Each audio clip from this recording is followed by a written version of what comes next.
Hi guys, welcome to my new channel. ಇವತ್ತಿಂದ ನಾನು mini vlog start ಮಾಡ್ತಿದ್ದೀನಿ. ನನ್ನ ಕಡೆಯಿಂದ ಎಲ್ಲರಿಗೂ ಗುಡ್ ಮಾರ್ನಿಂಗ್. ನಿಮಗೆಲ್ಲರಿಗೂ ಪ್ಲೀಸ್ ಚಾನಲ್ನ ಸಬ್ಸ್ಕ್ರೈಬ್ ಮಾಡ್ಕೊರಿ, ಲೈಕ್ ಮಾಡಿರಿ. ಹೊಸ ಹುಡುಗ ಇದಾನ ಅಂತ ಸ್ವಲ್ಪ ಸಬ್ಸ್ಕ್ರೈಬ್ ಮಾಡ್ಕೊಂಬಿಟ್ಟು ಲೈಕ್ ಕೊಡಿ, ವ್ಯೂಸ್ ಭಾಳ ಮಾಡಿ. ಅಚ್ಚಾ ಫ್ಯಾಮಿಲಿ, ಈಗ ನಮ್ಮ ಮಮ್ಮಿ ನನಗೆ ಹಾಲು ಕಳಿಸಿದ್ದಾರೆ. ಈಗ ನೋಡಂಬರಿ ಹಾಲು ಕಳಿಸ್ತೀವಿ. ಬಂದ್ವಿ, ಇಲ್ಲೇ ಐತೆ ಹಾಲಿನ ಅಂಗಡಿ.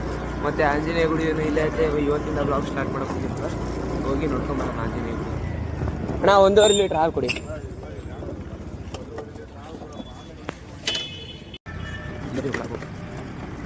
ಈಗ ಆಂಜನೇಯ ಗುಡಿಗೆ ಹೋಗ್ಬಂದ್ವಿ. ನೀವು ನನ್ನ ತೂಕ ನೋಡಿ ಹೇಳ್ಬೋದು. ಹಾಲು ತೊಗೊಂಡು ಆಯಿತು. ಈಗ ಮನೆಗೆ ಹೋಗೋಣ ಬರೀ. ಸರಿ ಗಾಯ್ಸ್, ಹಾಲು ತರೋದಾಗಿದೆ. ಈಗ ಸ್ಕೂಲಿಗೆ ಹೋಗೋ ಟೈಮ್ ಆಗಿದೆ. ಸ್ಕೂಲಿಂದ ಹೋಗಿ ಬಂದು ನಿಮಗೆ ಸಿಗ್ತೀನಿ. ಈಗ ಹೋಗೋದು 7 ಗಂಟೆಗೆ, 1 ಗಂಟೆಗೆ ಬಂದು ನಿಮಗೆ ಸಿಗ್ತೀನಿ. A few moments later. Good evening guys. ಸ್ಕೂಲಿಂದ ಬಂದಿಕೊಳ್ಳೆ ವಿಡಿಯೋ ಮಾಡೋಕ್ಕಾಗಲಿಲ್ಲ. ಬಂದಿಕೊಳ್ಳೆ ಮಲಗಿದ್ದೆ. ಈಗ ವಿಡಿಯೋ ಮಾಡೋಕೆ ಕುಂತೀನಿ. ನಮ್ಮ ಮಮ್ಮಿ ಚಹಾ ಕೊಟ್ಟಾರೆ, ಅದನ್ನ ಎಂಜಾಯ್ ಮಾಡೋಣ ಬರ್ರಿ ನಿಮ್ಮ ಜೊತೆ. ಇವತ್ತಿನ ಬ್ಲಾಗ್ ಇಲ್ಲೇ ಎಂಡ್ ಮಾಡ್ತೀನಿ. ಈ ಬ್ಲಾಗ್ ಚೆನ್ನಾಗಿದೆ, ಇಷ್ಟ ಆಗಿದೆ ಲೈಕ್ ಮಾಡಿ, ಸಬ್ಸ್ಕ್ರೈಬ್ ಮಾಡಿ, ಶೇರ್ ಮಾಡಿ. ಬಾಯ್ ಬಾಯ್ ಗಾಯ್ಸ್.